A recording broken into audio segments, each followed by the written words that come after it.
Hello everyone, welcome back. So this is Bhavna Puri and today we will talk about chapter number 9 of class 12. So क्या नाम है chapter का? Strategies for enhancement in food production. Basically food की जो production है उसको किस तरीके से इंक्रीज किया जा सकता है, कौन कौन से ऐसे स्टेप्स हैं जो कि हम लाइव स्टॉक को बढ़ाने के लिए या फिर फिश के प्रोडक्शन को या सीरियल्स के प्रोडक्शन को इंक्रीज करने के लिए यूज कर सकते हैं. तो सबसे पहले हम इसके अंदर पढ़ेंगे एनिमल हस्बेंड्री. हम डिस्कस कर रहे हैं about animal husbandry. So what is animal husbandry? जब भी हम एनिमल्स को रेयर करने के बारे में यानी कि उनको पालने के बारे में बात करते हैं तो उसको एक स्पेसिफिक टर्म हमने दी हुई है which is called animal husbandry. तो इसके अंदर हम क्या क्या चीजें करते हैं? हम लाइव स्टॉक को ग्रो करवाते हैं या रेयर करवाते हैं. तो लाइव स्टॉक को रेयर करवाने से मेरा मतलब है जैसे कि पिग्स हो गए, कैटल्स हो गई, काउ, बफेलो, शीप, है ना, कैमल्स एक्सेट्रा. क्योंकि ये कुछ ऐसे एनिमल्स हैं जो कि ह्यूमन के लिए डिफरेंट प्रोडक्ट्स को बनाते हैं या प्रोड्यूस करते हैं. उन प्रोडक्ट्स को हम इकोनॉमिकली भी अपने लिए काफी ज्यादा यूज करेंगे. ठीक है. तो एनिमल हस्बेंड्री में यानी कि एनिमल्स को ब्रीड करवाना और ग्रो करवाना, rearing and breeding of animal. The process of rearing and breeding of animal is called animal husbandry. इसमें हम लाइव स्टॉक्स को कलेक्ट करते हैं जिसमें मैंने आपको एग्जांपल बताया cow, buffalo, camels, sheep, dog etcetera. इसके अलावा हम फिशरीज यानी कि फिशेस को भी तो ग्रो करवा सकते हैं क्योंकि अगर आप देखोगे तो मोस्टली जो साउथ में जो फिश की प्रोडक्शन है वो बहुत ही ज़्यादा होती है क्योंकि ये एक बहुत ही इंपॉर्टेंट एडिबल सोर्स है. हमारे डाइट का, हमारे फूड का एक बहुत ही इंपॉर्टेंट सोर्स होता है फिशेस. साथ ही साथ प्रोटीन का कंटेंट इसमें बहुत ज़्यादा होता है. ठीक है. तो फिशरीज क्या है? ये एक ऐसी फील्ड है जिसमें हम फिशेस को पकड़ते हैं, उनको कैच किया जाएगा, उनको प्रिपेयर किया जाता है ताकि उनको सेल किया जा सके. ठीक है. तो यहाँ पर फिशेस को पकड़ना और उनको पालना, रेयर करना. कई बार जो टर्म है फिशरी, इसको फिशेस के अलावा जैसे कि शेल फिश या फिर मोलस्कन जिनको आप बोलते हो मोलस्का, ठीक है, या फिर प्रॉन, इनके रेयरिंग के लिए भी फिशरी टर्म का इस्तेमाल हम कर सकते हैं. ठीक है. इसके अलावा भी बहुत सारे इकोनॉमिकली इंपॉर्टेंट एनिमल्स हैं. इकोनॉमिकली इंपॉर्टेंट एनिमल्स हैं और वो कौन कौन से हैं? हनी बी का एग्जांपल आप ले सकते हैं. हनी बी हो गया, सिल्क वॉर्म हो गया, है ना, शीप हो गए. तो ये सब क्या है? ये बहुत ही इंपॉर्टेंट एनिमल्स हैं जो कि बहुत ही अच्छे प्रोडक्ट्स को देते हैं जिसका यूज करके जो ह्यूमन है वो बहुत ज्यादा बेनिफिट्स को अर्न कर सकता है. ठीक है. अगर आप देखोगे तो पूरे वर्ल्ड में जो 70% लाइफ स्टॉक है, life stock population, 70% life stock population is in India and China. ठीक है. बट फिर भी अगर हम उनकी जो प्रोडक्टिविटी यूनिट है उसके बारे में बात करेंगे तो मात्र 25% है. Only 25% in the world. अब ऐसा क्यों है? क्योंकि जो हम नॉर्मल जो कमर्शियल मेथड्स का यूज करते हैं एनिमल्स को रेयर करने के लिए या फिर आप बात कर लीजिए लाइफ स्टॉक के प्रोडक्शन के लिए, तो कई बार ऐसा होता है कि जो डिजायरेबल कैरेक्टर्स हम चाहते हैं या जो डिजायरेबल कंडीशंस हम ग्रो करवाना चाहते हैं वो अवेलेबल नहीं हो पाती. इसीलिए जो प्रोडक्शन है उसमें कमी आ जाती है. ठीक है. लेकिन ऐसी बहुत सारी नई नई टेक्नोलॉजीज भी आई हैं जिसका इस्तेमाल करके इंडिया और चाइना ने प्रोडक्टिविटी को इंक्रीज किया है. ठीक है. Now we will talk about the management of farms. Management of farms. सबसे पहले हम इसमें बात कर रहे हैं किसकी? Dairy farm. Dairy farm management. ठीक है. तो डेयरी फार्म मैनेजमेंट का मतलब क्या है? देखिए, जो कैटल्स हैं जो कि मिल्क प्रोवाइड करवाते हैं एंड मिल्क के प्रोडक्ट्स देते हैं, कैटल जो कि मिल्क या फिर मिल्क के प्रोडक्ट देंगे, उन कैटल को रेयर करना, सुटेबल कंडीशंस प्रोवाइड करवाना, उनका जो एनवायरनमेंट है उसको हाइजीनिक रखना, ये सारी की सारी मैनेजमेंट, ये सारी की सारी चीजें फार्म मैनेजमेंट के अंदर आएंगी. वो भी स्पेशली किसके अंदर? डेयरी फार्म मैनेजमेंट के अंदर. तो हम क्या करते हैं इसमें? Rearing of cattle. ठीक है, जो गाय भैंस होंगे या फिर शीप या फिर कोई भी ऐसे एनिमल जो कि डेयरी प्रोडक्ट्स को बनाएगा, डेयरी प्रोडक्ट्स को हमें देगा, उन सभी एनिमल्स को रेयर करवाया जाता है। इसके लिए क्या क्या चीजें जरूरी है? एक तो सुपीरियर ब्रीड का होना जरूरी है। सुपीरियर ब्रीड होगी तो उतनी ही ज्यादा मात्रा में वो मिल्क को प्रोड्यूस करेगी, उतनी ही ज्यादा हमें बेनिफिट होगा। नेक्स्ट, अब इसको मेंटेन करने के लिए हमें क्या क्या करना जरूरी है? हमें जरूरी है कि प्रॉपर हाइजीन को मेंटेन किया जाए, प्रॉपर हाइजीन को मेंटेन किया जाए। जहां पर आपने उन एनिमल्स को रखा है प्रॉपर वेंटिलेशन होनी चाहिए, ठीक है। साथ ही साथ आप इस चीज का भी ध्यान रखें कि जिन एनिमल्स को आप पाल रहे हो, जिन एनिमल्स की आप रेयरिंग कर रहे हो, उनको टाइम टू टाइम वैक्सीन लगे, टाइम टू टाइम उनकी कहीं उनको कोई डिजीज नहीं हो या फिर कहीं किसी भी तरीके की प्रॉब्लम ना हो, इसलिए वेटरनरी डॉक्टर्स को आप उन्हें दिखाएं, ठीक है। तो ये कुछ ऐसे तरीके हैं जिनका इस्तेमाल करके हम डेयरी फार्म मैनेजमेंट कर सकते हैं। तो हमने उनका एनवायरनमेंट क्लीन रखा है, यानी कि हाइजीन को मेंटेन किया है। दूसरी चीज, फॉडर और वाटर की अवेलेबिलिटी नॉर्मल होनी चाहिए। जितना खाना पानी उनको जरूरत है ना, चारा, फॉडर हो गया एंड वाटर, इनकी जो मात्रा है, इनका जो अमाउंट है वो अप्रोप्रिएट होना चाहिए, तभी ये कैटल आसानी से या अच्छे तरीके से ग्रो कर पाएंगे, ठीक है। अब हम आगे बढ़ेंगे। यहाँ पर हमने डेयरी फार्म के बारे में बात की है। Now we will talk about poultry farm. तो जो पोल्ट्री फार्म होता है, इसमें जनरली जब हम बात करते हैं तो चिकन के बारे में करते हैं, है ना, लेकिन आप चिकन के अलावा डक और गीस के बारे में भी बात करोगे, ठीक है। कई बार यहाँ पर जो फाउल है, फाउल यानी कि बर्ड्स, मैं लिख देती हूँ FOWL, फाउल यानी कि बर्ड्स। पोल्ट्री फार्म जनरली ये जो टर्म है यूज की जाती है चिकन के लिए, लेकिन उसके अलावा भी बहुत सारे ऐसे बर्ड्स आपको मिलेंगे जिनको हम वहां पर पालते हैं, ठीक है। ऐसे क्यों? उनके एग्स के लिए और उनके मीट के लिए, एग्स और मीट के लिए, ठीक है।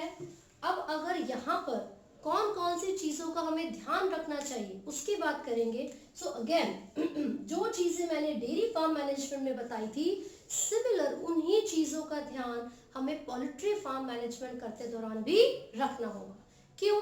क्योंकि अगर आप उन चीजों का ध्यान नहीं रखेंगे तो सबसे इंपॉर्टेंट चीज, जो फ्लू फैलता है ना, वो बर्ड्स में सबसे जल्दी फैलता है, ठीक है। तो आपको ये याद रखना है कि अगर हमने हाइजीन मेंटेन नहीं की या फिर प्रॉपर सैनिटेशन मेंटेन नहीं की, वेंटिलेशन नहीं दिया, तो उनका दम घुट सकता है।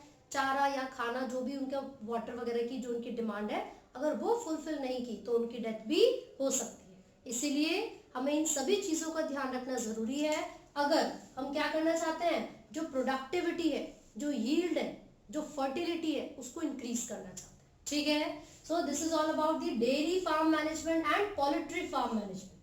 Clear? Now we will talk about animal breeding. ये जो टर्म हम यहाँ पर सुन रहे हैं, इसका मतलब क्या होगा?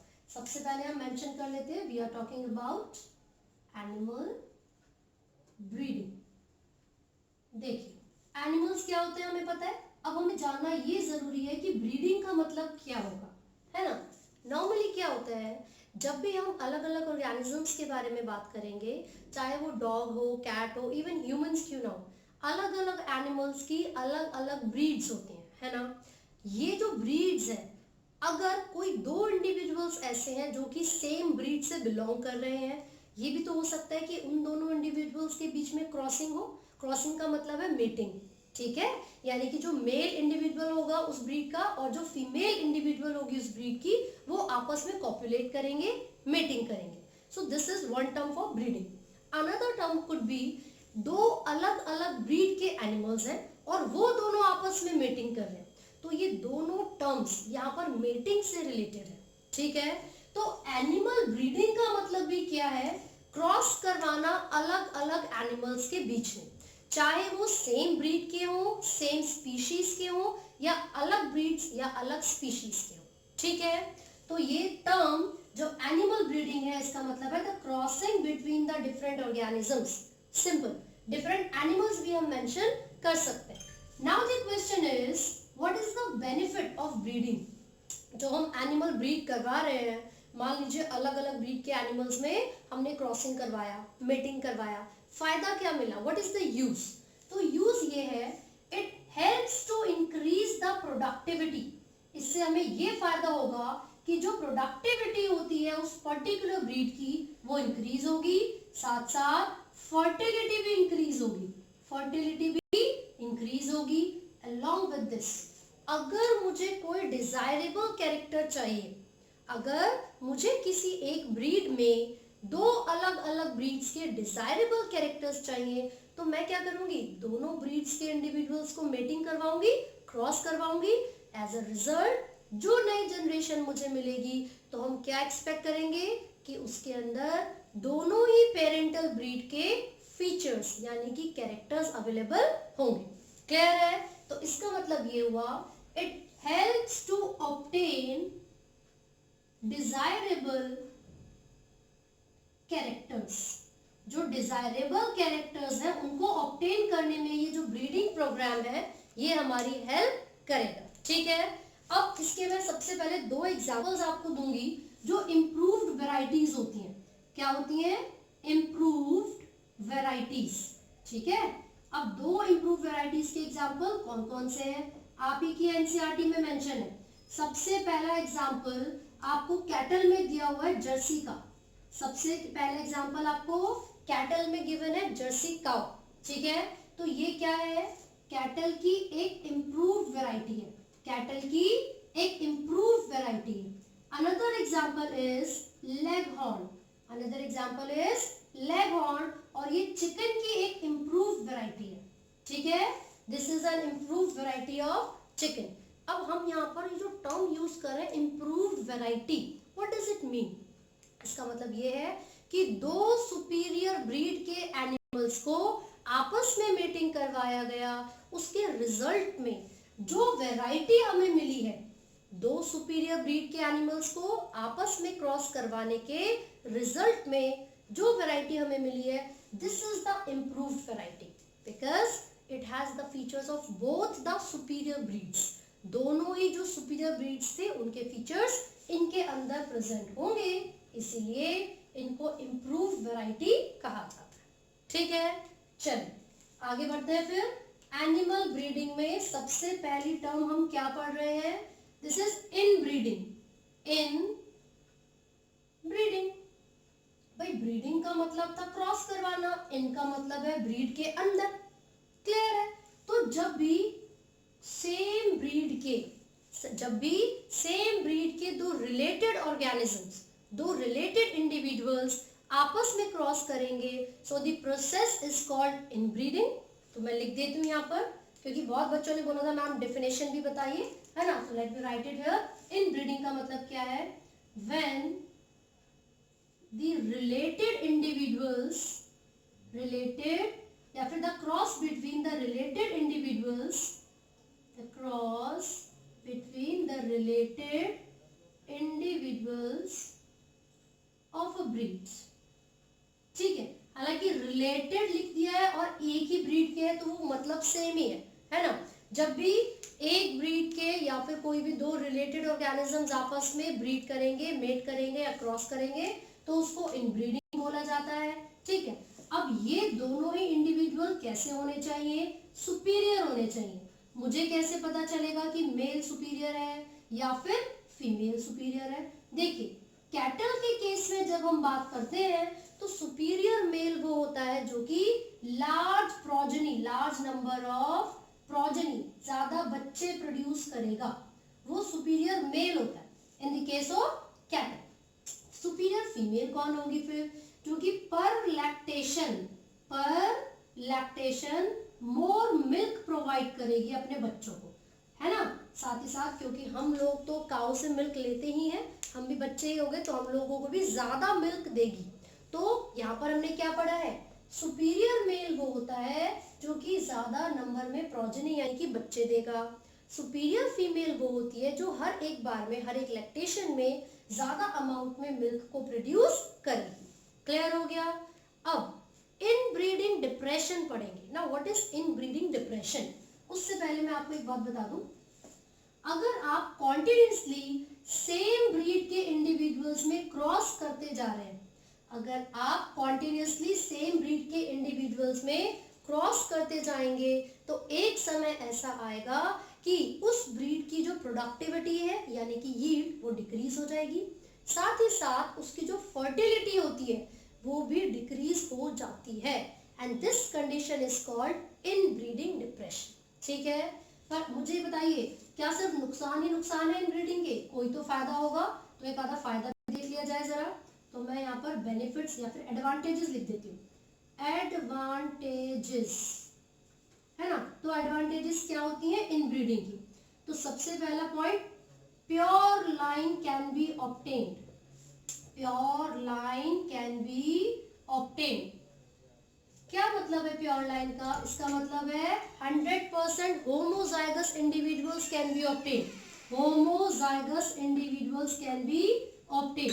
तो एक ही तरीके के ऑर्गेनिजम्स को लार्ज नंबर में ऑब्टेन किया जा सकता है, उसको कहा जाता है कि प्योर लाइन ऑब्टेन होते हैं। ठीक है, और ये क्या कर देता है? ये एलिमिनेट कर देता है हार्मफुल जीन को, एलिमिनेट करेगा हार्मफुल जीन को, और सेलेक्ट कर देता है, सेलेक्ट करेगा जो बेनिफिशियल जीन्स होते हैं उनको, एक्सपोज करके बेनिफिशियल जीन्स। तो हमने यहाँ पर ये देखा कि होमोजाइगोसिटी को इंक्रीज करने के लिए यानी कि प्योर लाइन को ऑब्टेन करने के लिए भी इनब्रीडिंग का यूज होता है। दूसरा, हार्मफुल रिसेसिव जीन्स को एलिमिनेट करना और सुपीरियर जीन्स को एक्सपोज करना।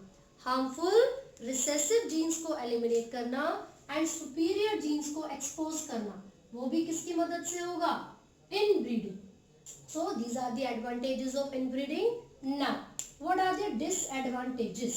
एक बार फटाफट से डिसएडवांटेज भी देख लेते हैं।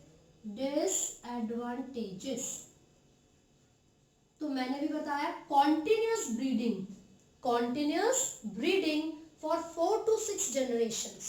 अगर हम 4 से 6 जनरेशंस तक सेम ब्रीड के ऑर्गेनिज्म में लगातार मेटिंग करवा रहे हैं, so it may lead to decrease in fertility, decrease in fertility and decrease in productivity.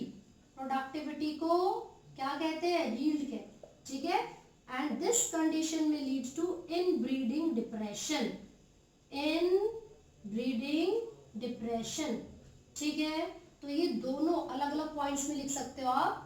हमने ये बोला कि लगातार अगर सेम ब्रीड के ऑर्गेनिजम्स में हम 4 से 6 जनरेशंस तक कॉन्टिन्यूसली क्रॉस करवाते रहेंगे तो उसको बोलते हैं इनब्रीडिंग डिप्रेशन।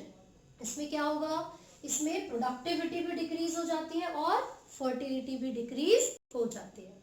ठीक है, अब कोई ना कोई ऐसा तरीका भी तो होगा कि इनब्रीडिंग डिप्रेशन को ओवरकम किया जा सके, खत्म किया जा सके। अब हम उसके बारे में बात करेंगे। We have talked about inbreeding, now we will talk about outbreeding. ठीक है, चलिए, तो ये आई होप आपने कॉपी कर लिया होगा। तो जो इनब्रीडिंग होता है उसमें हमने देखा सेम ब्रीड के इंडिविजुअल्स में क्रॉस करवा रहे थे, है ना। आउटब्रीडिंग क्या होगा फिर? डिफरेंट ब्रीड के इंडिविजुअल्स में क्रॉस, लेकिन उसके टाइप्स हैं, तो जरा फटाफट से टाइप्स देख लेते हैं। आउटब्रीडिंग, तो कौन कौन से टाइप्स हैं आउटब्रीडिंग के, है ना। सबसे पहला जो टाइप है वो है आउट क्रॉस। सेकेंड जो टाइप है वो है क्रॉस ब्रीडिंग, क्रॉस ब्रीडिंग।